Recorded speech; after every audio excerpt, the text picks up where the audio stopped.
Attack സംബന്ധമായ പ്രശ്നങ്ങൾ കണ്ടുപിടിക്കുവാനുള്ള നൂതന മിഷണറി സഹായവും ഇവിടെ ലഭ്യമാണ്. പൂക്കോട്ടുംപാടത്ത് 24/7 പ്രവർത്തിക്കുന്ന ഏക speciality hospital Mitra hospital, Nilambur road, Pookkottumpadam. വിവാഹം കഴിഞ്ഞ് 3-ാം മാസം ഭർത്തൃവീട്ടിൽ യുവതിയുടെ ദുരൂഹ മരണം.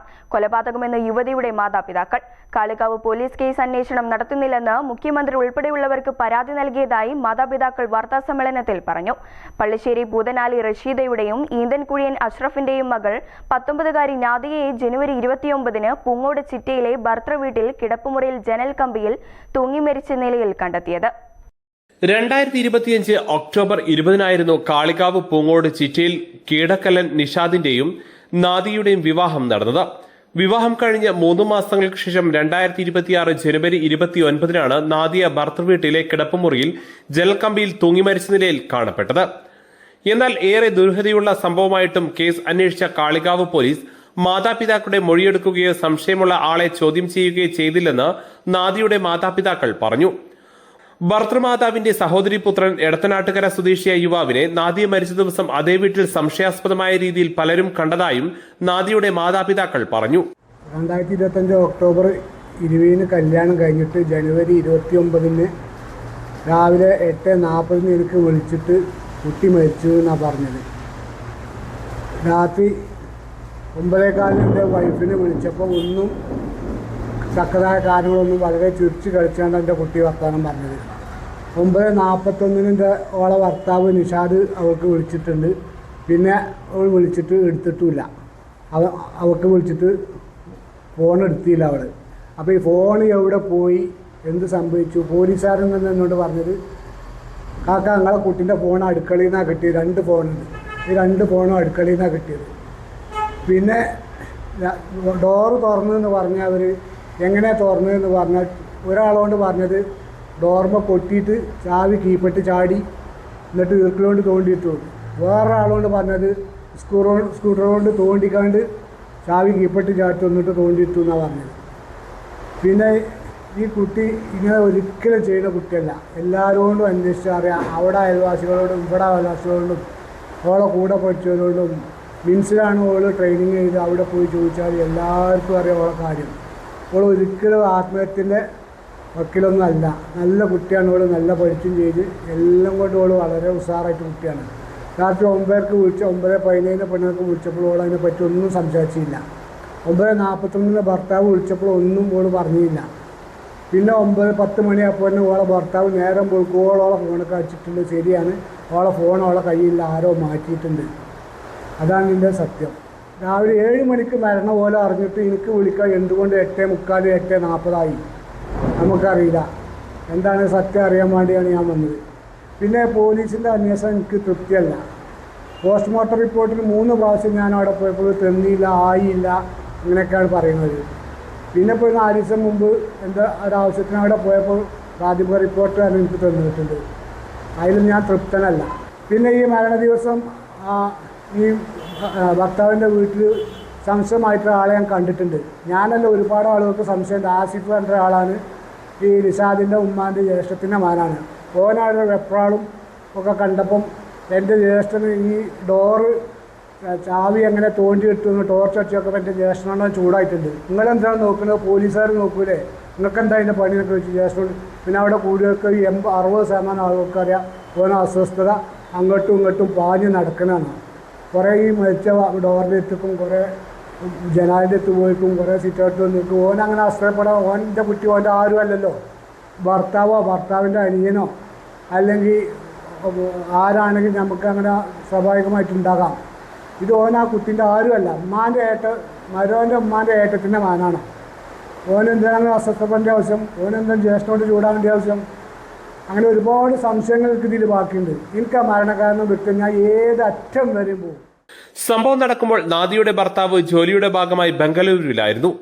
അന്ന് രാത്രി അവസാനമായി 9:41 നാദിയയ്ക്ക് ഭർത്താവ് വിളിച്ചിരുന്നത്.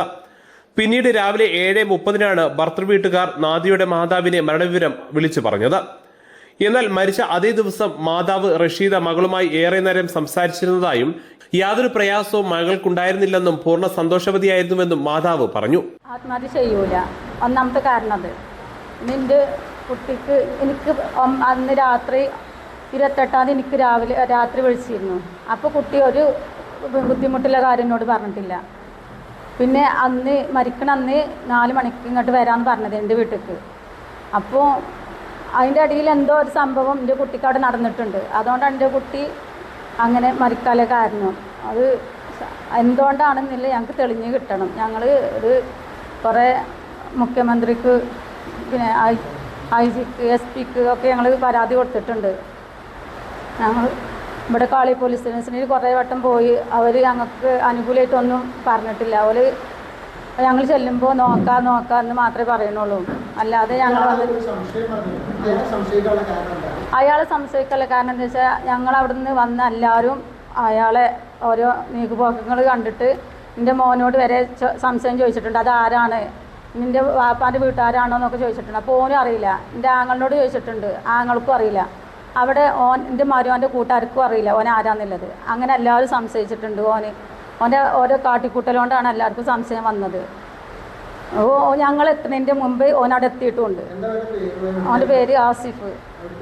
ഓന് അടുത്തനാട്ടുകാർ കാരാന്ന് പറയുന്ന സ്ഥലത്താണ്. ഓന് ഞങ്ങൾ എത്തുന്നതിൻ്റെ മുമ്പ് അവിടെ എത്തിയിട്ടുണ്ട്. ഞങ്ങൾക്ക് 8:30ക്കാണ് എനിക്ക് ഓൻ്റെ അമ്മ വിളിക്കുന്നത്. വിളിച്ചുകൊണ്ട് എന്നോട് ഇങ്ങനെ പറയണേ, പിന്നെ ലിൻമോള് ജനൽമ തൂങ്ങി മരിച്ചു എന്നാണ് പറയണത്. അത് കേട്ടപ്പോൾ ഞാൻ ആകെ സ്റ്റോക്കായി. പിന്നെ എനിക്കെന്താ, ഞാൻ ബോധം കെട്ട് വീണക്ക് പിന്നെ എന്ത് ഞാൻ അറിഞ്ഞിട്ടില്ല. പിന്നെ ഇവനാണ് പിന്നെ രണ്ടാമതും എൻ്റെ അമ്മക്ക് വിളിച്ച് ചോദിച്ചു, നിങ്ങൾ പറയുന്നത് സത്യമാണോ എന്ന് ചോദിച്ചു. അപ്പോൾ ഓനോട് പറഞ്ഞു, ഞങ്ങൾ എങ്ങനെ ഇതൊക്കെ നാണോ പറയുമെന്നാണ് അവൻ്റെ അമ്മ പറഞ്ഞത്. പിന്നെ ഓനും എൻ്റെ ആങ്ങളിയും പാടെ അപ്പം തന്നെ പോയി. അവിടെ ചെന്നപ്പോൾ ഈ ആസിഫ് പറഞ്ഞ ചങ്ങായി അവിടെ ഉണ്ട്. ഞങ്ങൾ എത്തുന്നതിന് മുമ്പേ ഓൻ അവിടെ എത്തിയിട്ടുണ്ട്. ഇത്രയും ദൂരമല്ലോ ഓൻ അവിടെ എത്തുമ്പോൾ ഞങ്ങളോട് പറഞ്ഞിട്ടാണല്ലോ ഓനോടൊക്കെ പറയേണ്ടത്. ഞങ്ങൾ ചെല്ലേണ്ടതിന് മുമ്പേ ഒരു വാതിൽ തുറന്നിക്കണ്, എൻ്റെ കുട്ടി ആത്മഹത്യ ചെയ്യൂല, ഉറപ്പാണ്. അങ്ങനെ എന്തെങ്കിലും ചെയ്തിക്കണമെങ്കിൽ എൻ്റെ കുട്ടി അവിടെ കുറിപ്പ് വെക്കും, എന്തായാലും ഓളവിടെ എഴുതി വെക്കും. ഓൾ അങ്ങനത്തെ കുട്ടിയല്ല. ദുരൂഹത നിറഞ്ഞ മരണമായിട്ട് പോലും യാതൊരു അന്വേഷണവും നടന്നിട്ടില്ലെന്നും തീർത്തും കൊലപാതകമാണെന്നും അന്വേഷണം ക്രൈംബ്രാഞ്ചിനോ പ്രത്യേക അന്വേഷണ സംഘം രൂപീകരിക്കണമെന്നുമാണ് ആവശ്യം. സംഭവത്തിലെ ദുരൂഹത പുറത്തു കൊണ്ടുവരാൻ പോലീസ് തയ്യാറാകണമെന്നാവശ്യപ്പെട്ട് മുഖ്യമന്ത്രി, DGP, SP, മനുഷ്യാവകാശ കമ്മീഷൻ, വനിതാ കമ്മീഷൻ എന്നിവർക്ക് മാതാപിതാക്കൾ പരാതി നൽകിയിട്ടുണ്ട്. ഈ കുട്ടിയുടെ ദേഹത്ത് ഒരു പോറൽ പോലുമില്ല, നാവ് കടിച്ചിട്ടില്ല, കുട്ടി ബ്ലഡ് വന്നിട്ടില്ല, മലമൂത്ര വിസർജനം നടത്തിയിട്ടില്ല, കാലിൻ്റെ സൈഡിൽ നമ്മൾ സ്വാഭാവികമായിട്ടും മാന്തിപ്പൊളിക്കും ഓക്സിജൻ കിട്ടാത്ത സാഹചര്യം വരുമ്പോൾ. അതൊന്നും ഈ കേസുകളിൽ ഒന്നും ഉണ്ടായിട്ടില്ല. മൂക്കിൽ നിന്ന് ഒരു ജലദോഷം പോലത്തെ ഒരു സ്രവം മാത്രമാണ് മൂക്കിൽ നിന്ന് ഒലിച്ചുകൊണ്ടിരിക്കുന്ന കുട്ടി. മാത്രമല്ല, ഒരാൾ ആത്മഹത്യ ചെയ്യുകയാണെങ്കിൽ ഇംഗ്ലീഷ് ആൽഫബറ്റിലെ V ആകൃതിയിലാണ് അതിൻ്റെ കയറിൻ്റെ ആകൃതി വരിക. പക്ഷേ ഇവിടെ U ആകൃതിയിലാണ്. ഏകദേശം 22 സെൻറ്റിമീറ്റർ വ്യാപ്തിയിൽ കഴുത്തിൽ ഷാള് മുറുകിയിട്ടുണ്ടെന്നാണ് പ്രാഥമിക പോസ്റ്റ്മോർട്ടം റിപ്പോർട്ടിൽ പറയുന്നത്. പോസ്റ്റ്മോർട്ടം റിപ്പോർട്ട് തന്നെ ബന്ധുക്കൾക്ക് കൊടുത്തിട്ടില്ല പോലീസ്. വിക്ടിം റൈറ്റ്സ്, സുപ്രീം കോടതിയുടെ വിക്ടിം റൈറ്റ്സിൽ വ്യക്തമായിട്ട് പറയുന്നുണ്ട്, പോലീസ് ബന്ധപ്പെട്ട ഇരയുടെ ബന്ധുക്കളുടെ മൊഴിയെടുക്കണം. അതുമായി അന്വേഷണ പുരോഗതി കൃത്യമായി ഇവരെ ബോധ്യപ്പെടുത്തേണ്ട അധികാരം, ഉത്തരവാദിത്വം പോലീസിനുണ്ട്. പോലീസ് ഈ കാര്യങ്ങളൊന്നും അവഗണിക്കുകയാണ്. പക്ഷേ ഇത് കോടതിയിൽ ചലഞ്ച് ചെയ്യുന്ന സമയത്ത് പോലീസ് ഇതിന് മറുപടി പറഞ്ഞേ മതിയോ? പോലീസിനെ കൊണ്ട് മറുപടി ഞങ്ങൾ പറയിപ്പിക്കുക തന്നെ ചെയ്യും. News bureau, കാളിക.